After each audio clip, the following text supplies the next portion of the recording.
Olá, meu nome é Luiz Roberto, uma vez mais aqui no nosso canal Espiritismo em Pauta, vou apresentar um vídeo para falar sobre os animais na criação, um assunto que nós sacamos lá do Livro dos Espíritos, pensamos das questões 592 a 604, porque esse é um assunto que desde sempre muito interessa ao estudioso do Espiritismo, porque ele fala da alma dos animais, mostra que os animais têm alma, né? Lembrando ainda que a criação de Deus é diversa e, em sua maioria absoluta, ela nos é desconhecida. Mas você que é espírita e está vendo o nosso vídeo, curta, comente, compartilhe nossos vídeos com seus amigos espíritas. Importante para a doutrina, porque divulga a doutrina, importante também para o canal.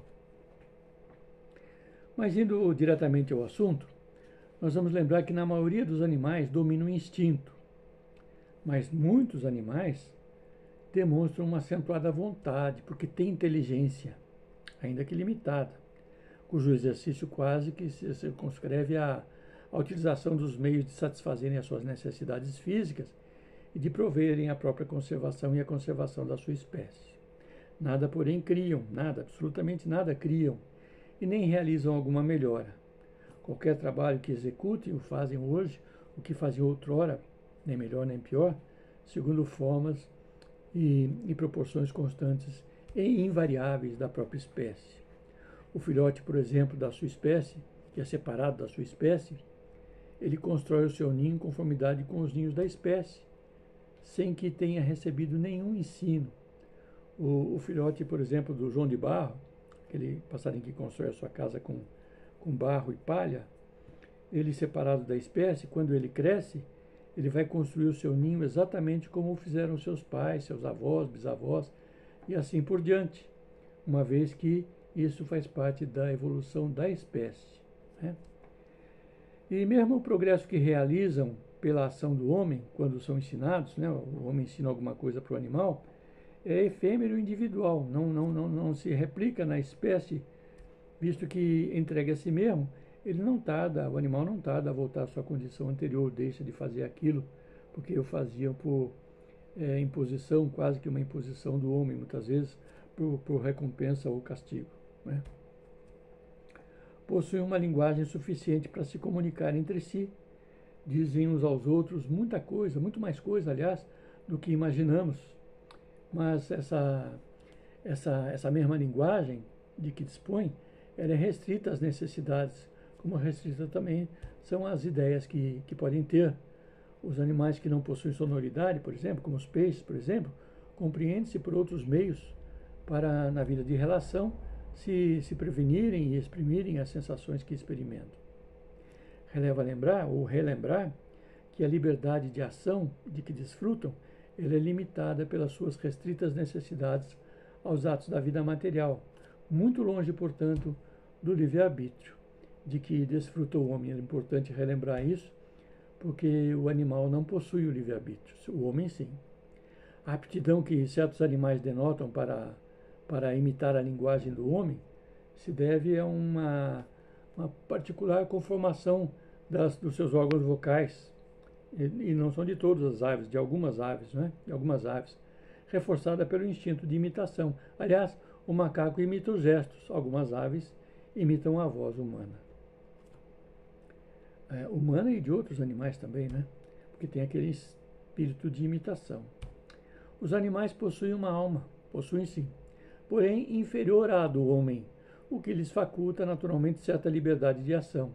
Há entre a alma dos animais e a do homem distância equivalente à que medeia entre a alma do homem e Deus, né? É essa comparação que os espíritos fazem.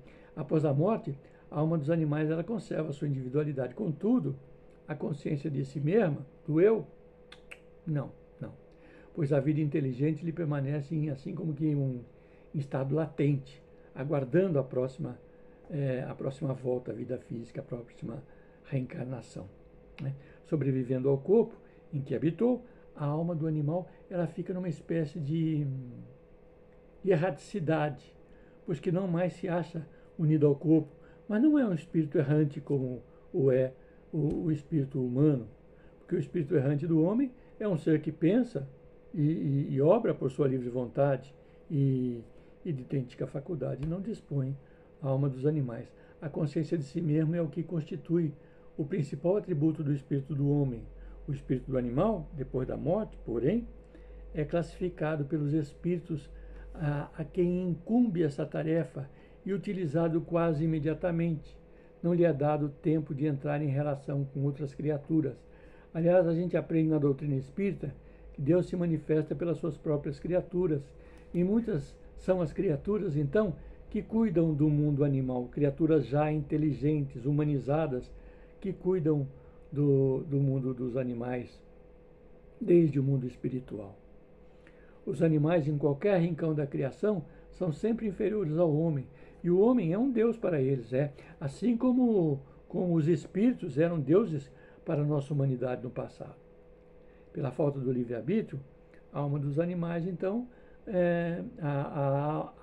para a alma dos animais, então, não é dado escolher a espécie em que devam encarnar-se, conquanto estejam sujeitos à lei de progresso e progridem pela força das coisas, razão porque também não estão sujeitos à expiação. A inferioridade dos animais em relação ao homem não significa que Deus tenha criado seres intelectuais perpetuamente destinados à inferioridade, pois isso estaria em desacordo com a obra da criação, porque Deus cria o espírito livre e ignorante e o destina à perfeição, passando por várias etapas. Tudo na natureza se encadeia, então, por elos que ainda não podemos apreender. Assim, as coisas aparentemente mais díspares têm pontos de contato que o homem, no seu estado atual, nunca chegará a compreender, e somente quando essa inteligência estiver no máximo grau de desenvolvimento e liberta dos preconceitos, do orgulho e da ignorância, logrará então ver claro na obra de Deus, pois que na natureza tudo se harmoniza mediante leis gerais que por nenhum de seus pontos deixam de corresponder à sublime sabedoria do Criador.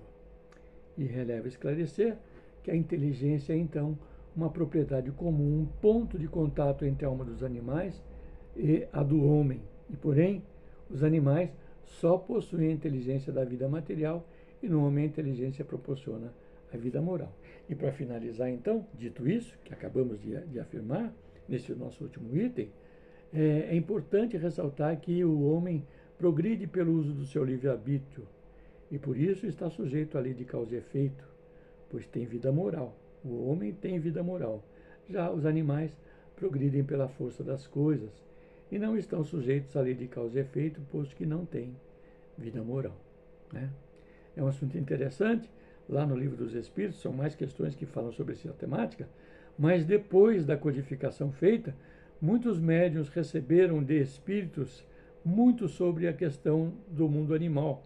Se vocês tiverem curiosidade, procurem na literatura espírita, vão achar muito mais coisas que vão explicar mais detalhadamente aquilo que os espíritos só puderam dizer num primeiro momento, para identificar que os animais também têm alma e que eles progridem por força das coisas, por não terem força moral, mas que Deus não criou, não fez as suas criaturas para que houvesse uma inferioridade perpétua de uma em relação à outra, porque tudo está sujeito e todos estamos sujeitos à lei de progresso. E vamos adiante.